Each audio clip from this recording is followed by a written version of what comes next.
Welcome back to the weekly news roundup. This is the privacy and the security edition. Not a lot of AI this week, or maybe it's just fading on into the background, but I did find some good security articles, so we're going to go ahead and do our old standby privacy and security. These are recorded live Fridays, 9 p.m. Eastern Standard Time. We stream across, well, usually 5 places. Rumble's not working right now for some reason. My apologies for that. No idea what's going on, but hey, you can find it a few other places as well as the edited versions will also be out on BitChute. So you can check out that channel as well. Wherever you like to view the content, you may do so. With that being said, let's go ahead and jump right on into the news. I did whittle this down to only 4 articles per news section to hopefully have a shorter and more concise show. First, Amazon faces a lawsuit over alleged biometric tracking at Go stores in New York. So the company did not put up appropriate signage in its Go stores as required by the law, as the lawsuit claims. So people are having a problem with the law as far as Amazon having a store. I'll tell you exactly what happened. This is New York City.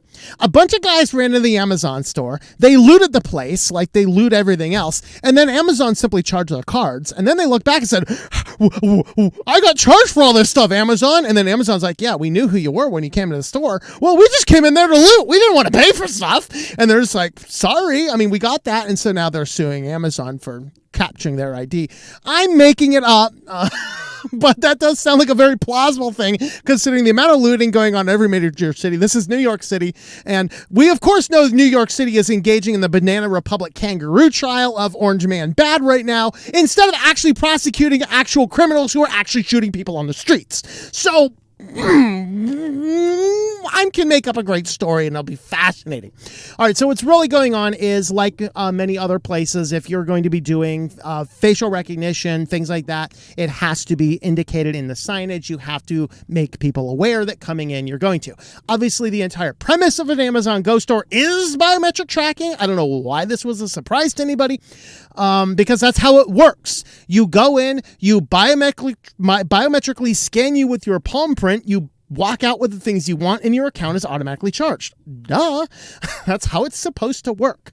I don't know why this wasn't clear to anybody, but apparently they did not put up a clear sign that says, hey, by scanning your palm print here, you're understanding that we're collecting biometric information. The lack of that stupid sign is what is causing this. So whatever it happens to be. But the stores are giving, the stores are being sued because people were not made aware by signs that the store, based on the premise of using biometric scanning, was biometrically scanning you. Interesting world we live in. Interesting world. I just still think I like the story. It was just a bunch of looters. They tried to loot the place. They got charged for everything, and then they got mad, but that's me. All right. Fertility apps collect unnecessary personal data and can sell it to third parties. Duh. We've been telling you this for a long time. As I've said it many times before, I'm going to go ahead and say it again. The overturning of Roe versus Wade was so great for us in the privacy sphere, because for the first time people say, wait, I might actually have something to hide. Good.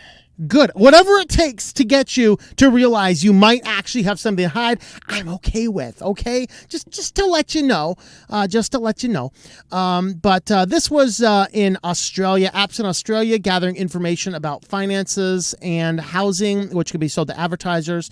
So basically, the app, which is supposed to be measuring fertility, was measuring a whole lot of other things that had nothing to do with fertility. Obviously, you give it some information, maybe accidentally pee on your phone every now and again. It's like, whoa, and then based on this, the problem that most of the apps, I think they looked at 12 apps, and they found that most of the apps they looked at, they weren't just using the information you were giving them, but they were buying other information from other companies, storing this with your profiles in the app, and then turning around and selling the expanded data set to other companies and back to the data brokers. So basically, behind the scenes, these data brokers hold unified profiles of every individual company that they buy and sell from, meaning that you're thinking you're just doing a fertility app, but they're augmenting the data with somebody else. They're collecting and storing the data, and then they're sending it back to the company because you can, get some money back for what you paid. This, unfortunately, is the same thing that System 1 does, which is the company that does advertising partnership with StartPage. I still have no earthly idea why StartPage wants to partner with a company that specifically says we augment the information we already collect about you with information we buy from third parties, but they do. Now, to be fair, System 1 does not have any access to anything StartPage does, but it still is a little bit out there. All right. But as far as these apps are concerned, that's really what they were doing, is they were augmenting the data. And then with the augmenting data, now they're mixing some potential health data in with other data. And then this was allowing people to leak out some extra health information and things like that. So more people are being made aware of the apps that phones can do. Realize if you have an app on your phone, it probably is doing a lot more stuff than you're saying or thinking that it might actually be doing. All right. Now, for our next article, I almost landed in the banned news, but I'm going to put it here. But I'm going to preface it that this is talking about lockdowns, and since YouTube's policy follows the World Health Organization, for the YouTube people following the channel and looking for a reason to push the ban hammer on the channel for telling the truth, I do want to make you aware, before we talk about the article talking about lockdowns, I do want to make you aware that from the World Health Organization, when we get down and talk about lockdowns, what is whose position on lockdowns, this isn't the news, this is just from the World Health Organization's website, which YouTube uses as a standard to determine what is medical misinformation. Large-scale physical distances and movements, often referred to as lockdowns, can slow COVID-19 transmission by limiting contact between people.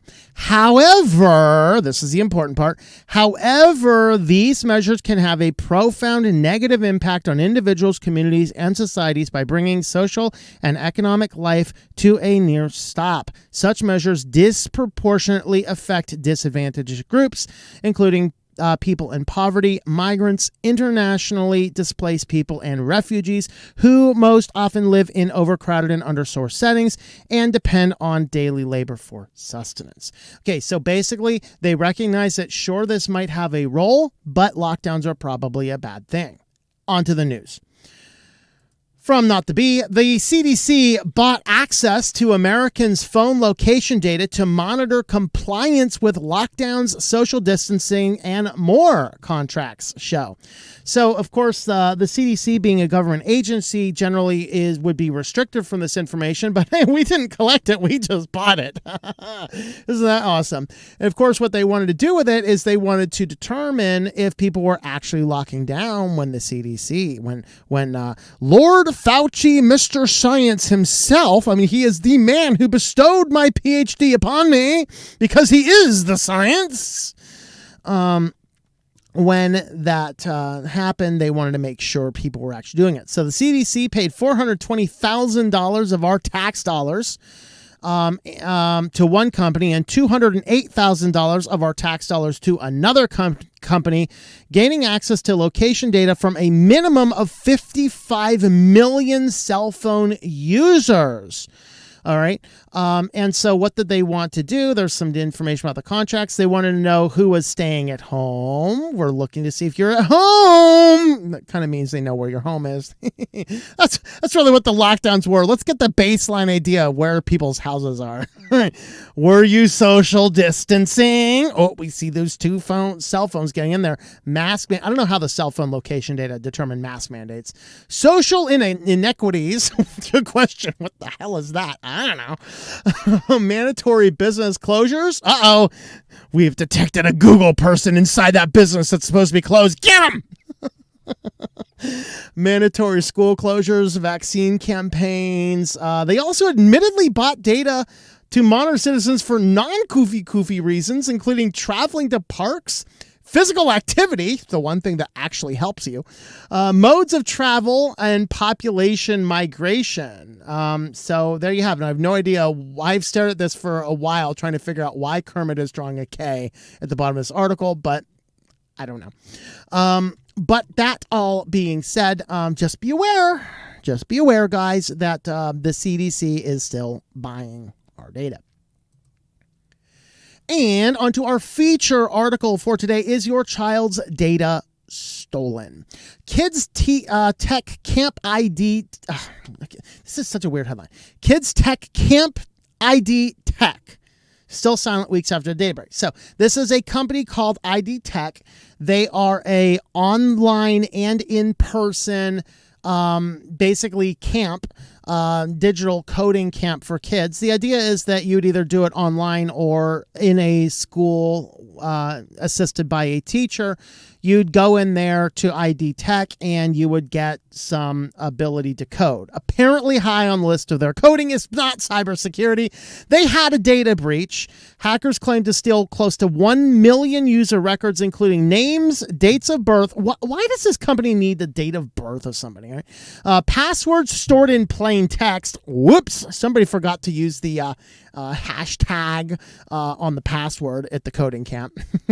I have great hopes of this. But it is used in American education, so we can kind of understand how incompetent it is. 415,000 unique email addresses, which ID Tech did not dispute when reached by email. But they have not yet released any information about it. They have not even really confirmed a breach had occurred. The only way people are aware of this is many people were alerted by I have been pawned notifications, and Firefox has a new service as well. I probably, maybe some people probably did from Google as well. I know they do this as well. If a password is leaked out into the net, if you're signed up at least on one Google service, they will alert you of that. Firefox will do that. I have been pawned will do that. And so people were getting all these. It was tied back to ID Tech, and ID Tech is still silent almost 2 months later, which is, by the way, a violation of federal law. If you have a certain number of people and if you've leaked 1 million minors' data out there, you are definitely over that threshold. You have got to release information about it. It is federal law. So they're not doing that, but whatever. Let's just go ahead and be one more company giving up all of our child's data out and then outsourcing security to the third party, and he'll put it through probably an S3 colander and let all of the data leak out. And that really is the case. Really is the case. So that's what's going on. If your kid has used ID Tech in school or online at home learning or homeschool learning or whatever case, assume they're compromised and change all the passwords that might be relevant. Well, we use affiliates around here to help support the channel. Today we are highlighting PWA, ProWritingAid. This is an excellent AI tool that I actually use when I'm editing my books. And so you can actually use a little bit for free. I think it's a 500 word limit at a time for free. And then you can get the premium account. It looks like they might have gotten rid of their lifetime. Oh, no, they did. They just moved it down here. So if you want to do monthly billing, there's no discount for monthly billing. If you use my coupon code TLM.li/PWA, that's TLM.li/PWA, you can get a $8 a month off on premium and $320 one-time payment to have it for life. You can use it with LibreOffice in Windows. They don't have a way to do that in Linux. What I use is I just use their online. So I will copy sections from my book, paste it into their online system, which is unlimited when you have a subscription for it. And then I will do my edits and move them back over into the book. So that's how I do it on Linux. So you actually have a lot of other options you have over there. So ProWritingAid will help support the channel if you are interested in that. With that, let's move on over to security news. First up, a lot of people sent me this article, and I did look it up. I wanted to verify. Yeah, if you are using Verizon, you don't have the option to turn this off. But yes, you're supposed to turn off VoLTE until your phone is secured. Of course, if you're on Verizon, you can't. If you're on T-Mobile and AT&T, you still can do that for now. This comes down to a Samsung modem that is used in several phones, Pixel 6s, several of the Samsung phones, and a few other phones out there. Now, I believe all the phones now, at least most of the phones now, are patched. So as long as you have the March updates for the Pixel phones, Pixel 6 and 7, this is patched. Let's see. I don't know if Samsung is patched yet. So this requires no interaction from the user. The only thing a hacker needs to know is your phone number, which means they can either target you if they have your phone number in their database, or they can just push the thing out to random phone numbers and see if they can have luck.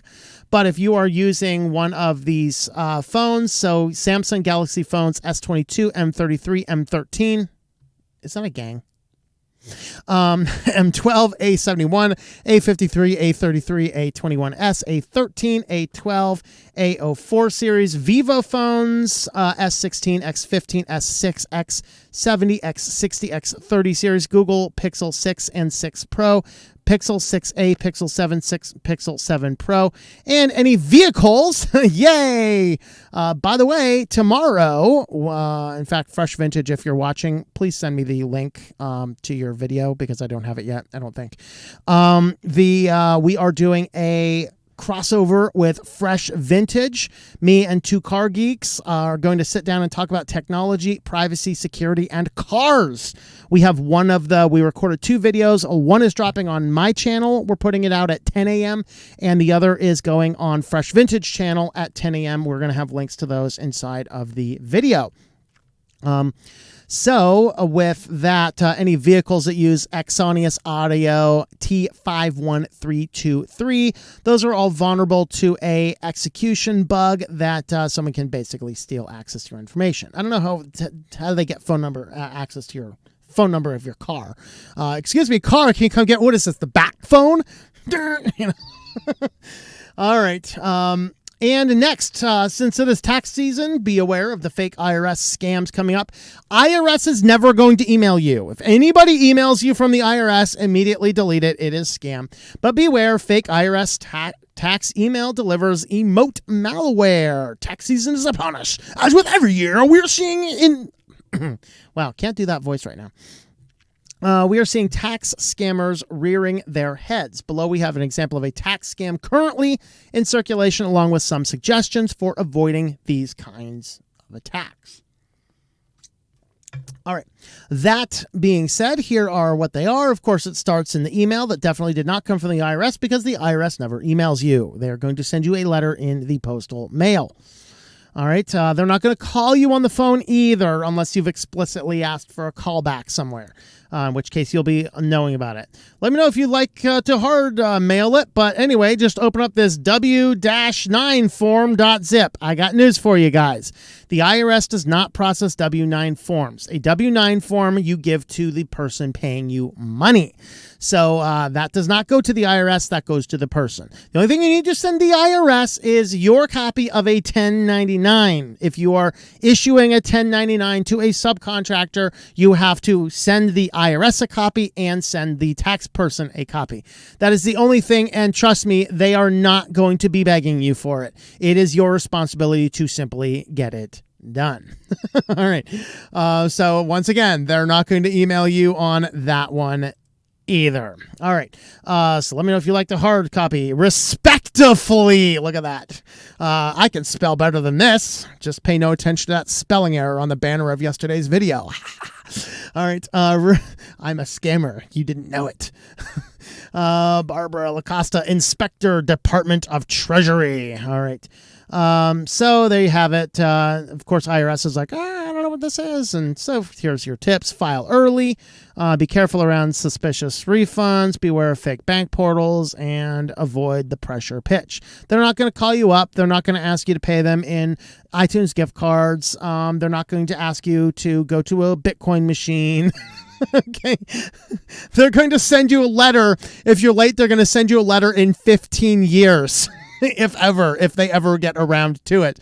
I remember I had an issue with the IRS, was it 2 or 3? I think it was 2 years ago. It was right at the beginning of the Koofies, because I sent them in the taxes and then I wrote them a check for, I think, half of what I owed, and usually they send you back a statement with the rest, and I was just going to drop in the check for the rest of it when they sent the statement. I never see it. I call the IRS, of course, nobody picks up the phone. I finally called my accountant and like, hey, can you look into this? And the accountant has some back doors in the IRS. So he was able to get in there like, oh, yeah, we don't know what's going on. So I was able to demonstrate to them that I did. I think I actually did pay all of it, but they were showing that taxes were paid. I can't remember what it was now. But this is why you hire an accountant. My accountant got it all squared away for me. So that was that. All right.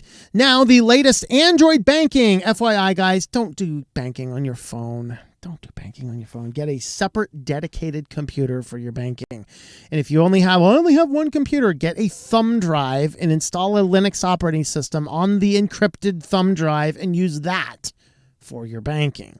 So this is the Nexus, latest Android banking Trojan. This, I think, is 450 banks, I think, is compromised by this by now. So this is actually the advertisement for it. I think it's the low price of like $100 a month or something, to use this stuff. And then what you do is you redirect it to, malware campaigns. So this is YouTubeadvanced.net, not an official YouTube website, and YouTube Vintage, I don't know what the world that is, .net, among others. All right, so there's information there, so you can see what it is, and there's the app name, there's the package name, all that kind of stuff. And so with that being said, what it will do when it gets in there, it is going to be a malware. It's going to install keyloggers. It's going to look for session cookies. It's going to look for any apps installed, particularly the banking apps, and it's just going to start doing just a whole lot of fun stuff in the background, stealing and compromising your accounts. So these are some of the various app package names they explicitly target. So these are some of the more popular banks. So these are the things that are being explicitly targeted.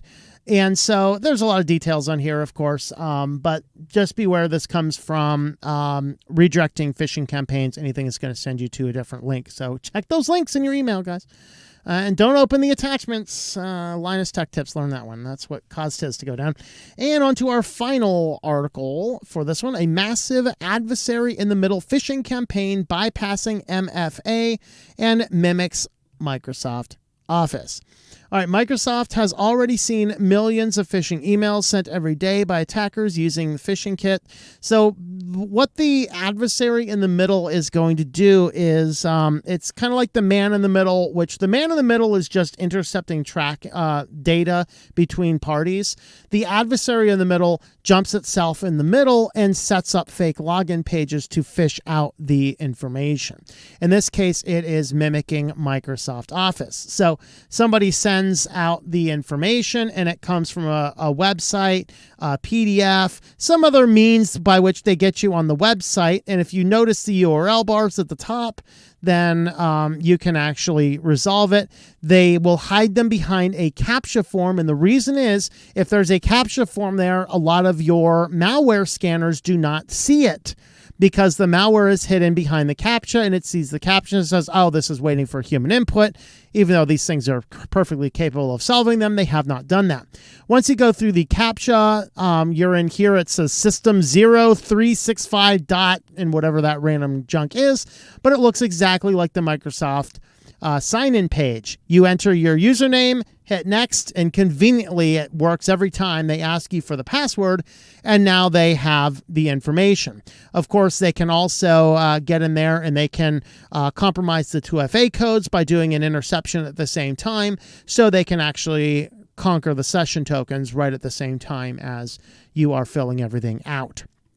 So with that being said, that is how that's happening. So always be sure to check the URL bars now at the top, which I know is kind of sad because some browsers, I know VoLTE started doing it as well by default, are hiding most of what's in the URL bar. Why is it they keep on making things that's like, this is more user-friendly, it's cleaner looking? Yeah, but I can't see all the junk in the URL bar, and that's kind of important sometimes. So just be aware of that. If you get some unexpected Microsoft login page after entering a CAPTCHA, you're probably on a phishing page, so be aware of that. Well, if you'd like to help support the channel, we do have a locals page, switchedtolinux.locals.com. You can join us on over there. I think we have like 67 people over there is what I saw over there. I need to get over there and start doing more stuff. What kind of stuff should we do on the daily over there? That'd be kind of fun.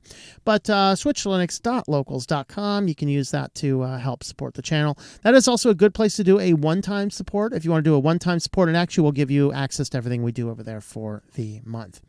With that, guys, thanks for watching, and we will see you all next time. Thank you for watching this video from Switched to Linux. This channel would not be possible without the backing of the program supporters scrolling on the screen now. You can be a supporter at Patreon at patreon.com/TOMM or at thinklifemedia.com. I also want to thank the open source community who creates such excellent software that makes producing this show possible. Please remember to support your software communities. Thank you, and I hope that you enjoy switching to Linux.